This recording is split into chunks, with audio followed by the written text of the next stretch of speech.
ലക്ഷദ്വീപ് എന്നും സഞ്ചാരികളുടെ ഒരു സ്വപ്ന ഭൂമിയാണ്. നിങ്ങൾ ലക്ഷദ്വീപിൽ പോകുവാൻ ആഗ്രഹിക്കുന്നുണ്ടോ? ഞങ്ങൾ തീർച്ചയായും സഹായിക്കും. ഉഷ്ണമേഖല പ്രദേശത്തുള്ള ലോകത്തിലെ ഏറ്റവും മനോഹരമായ ദ്വീപുകളിലൊന്നാണ് ലക്ഷദ്വീപ്. പാരിസ്ഥിതികമായ ഏറ്റവും വലിയ സവിശേഷത ഇവിടെയുള്ള പവിഴപ്പുറ്റുകളാണ്.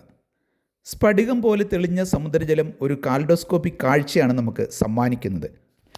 നീന്തൽ, കാറ്റ് സർഫിംഗ്, ഡൈവിംഗ്, സ്നോർക്കലിംഗ്, കയാക്കിംഗ് തുടങ്ങിയ ജലകായിക വിനോദങ്ങൾക്ക് വളരെ അനുയോജ്യമാണ് ഇവിടുത്തെ ലഗൂൺ പ്രദേശം. മഞ്ഞുപോലെ വെളുത്ത പവിഴമണൽ നിറഞ്ഞതാണ് ഓരോ ദ്വീപും. സ്ഫടിക ക്രിസ്റ്റൽ പോലെ തെളിഞ്ഞ വെള്ളവും സമൃദ്ധമായ സമുദ്ര ജീവികളും ഈ ദ്വീപുകളുടെ പ്രത്യേകതയാണ്. നീലക്കടലിൻ്റെ വിശാലമായ വിസ്തൃതിയിൽ ദ്വീപ് ഒരു മരതകം പോലെയാണ് നാം കാണുന്നത്. പുറം കടലിൽ നിന്ന് അലറി വരുന്ന തിരമാലകളെ തടഞ്ഞു നിർത്തുന്നത് ജീവനുള്ള പവിഴപ്പാറകളാണ്. ഇത് തീരദേശത്ത് ശാന്തമായ ഒരു തടാകം സൃഷ്ടിക്കപ്പെടുന്നു. ഈ സവിശേഷമായ ഭൂപ്രകൃതിയാണ് ലക്ഷദ്വീപിനെ സന്ദർശകരുടെ കളിത്തൊട്ടിലാക്കി മാറ്റുന്നത്. ദ്വീപുകളിലെല്ലാം വിനോദസഞ്ചാരികൾക്കായി വിപുലമായ അടിസ്ഥാന സൗകര്യങ്ങൾ ഒരുക്കിയിട്ടുണ്ട്. ലക്ഷദ്വീപിന് 1977 ദേശീയ ഇക്കോ ടൂറിസം അവാർഡും ലഭിച്ചിട്ടുണ്ട്. ബീച്ചിനോട് ചേർന്ന ടൂറിസ്റ്റ് ഹട്ടുകൾ, റിസോർട്ടുകൾ, ഹോം സ്റ്റേകൾ എല്ലാം group tour, honeymoon tour, family tour എന്നീ പാക്കേജുകൾക്കെല്ലാം ഏറെ അനുയോജ്യമാണ്. ട്രാവൽ ലീഡർ നിങ്ങൾക്കൊരു അവിസ്മരണീയ യാത്രാ അനുഭവമാണ് നൽകുന്നത്.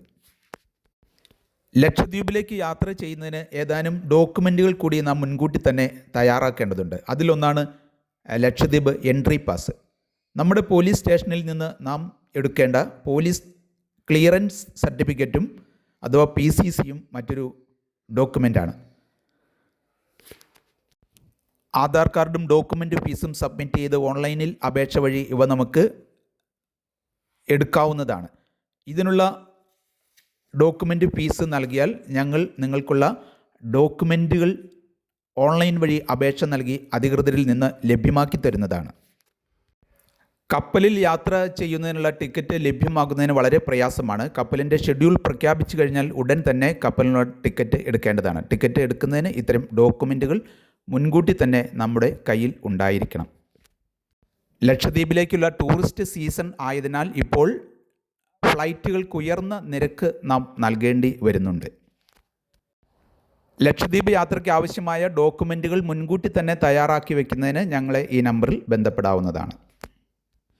ഇന്ത്യയുടെ തെക്ക് പടിഞ്ഞാറൻ തീരത്തു നിന്നും 240 മുതൽ 400 കിലോമീറ്റർ വരെ ദൂരത്തിൽ സ്ഥിതി ചെയ്യുന്ന മനോഹര ദ്വീപ സമൂഹമാണ് ലക്ഷദ്വീപ്.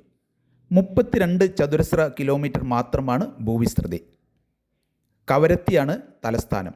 ഇതൊരു കേന്ദ്രഭരണ പ്രദേശമാണ്. ആന്ത്രോത്താണ് വലിയ നഗരം. കേരള സംസ്ഥാനം രൂപീകരിക്കപ്പെട്ടപ്പോൾ തന്നെയാണ് ലക്ഷദ്വീപും ഒരു കേന്ദ്ര ഭരണ പ്രദേശമായി രൂപീകരിക്കപ്പെട്ടത്. 1956 നവംബർ 1. 1973 ലക്ഷദ്വീപ് എന്ന പേര് ലഭിച്ചത്. ജസരി ഭാഷയാണ് ഇവരുടെ സംസാര ഭാഷ.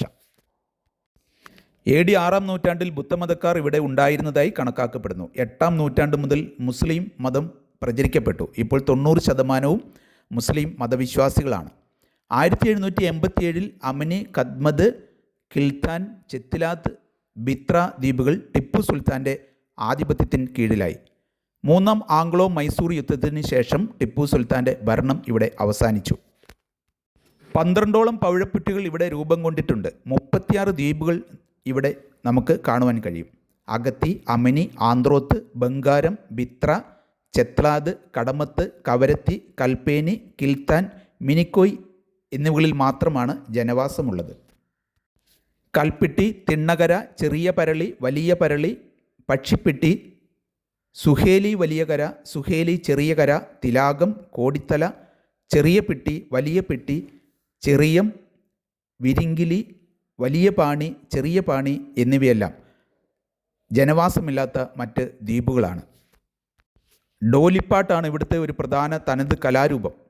മദ്രാസിൽ നിന്നെത്തിയ സൂഫി പണ്ഡിതന്മാരാണ് ഈ ഡോലിപ്പാട്ട് ഇവിടെ പ്രചരിപ്പിച്ചത്. ഇന്ന് ലോകത്ത് തന്നെ പ്രധാന ടൂറിസ്റ്റ് കേന്ദ്രങ്ങളിൽ ഒന്നാണ് ലക്ഷദ്വീപ്.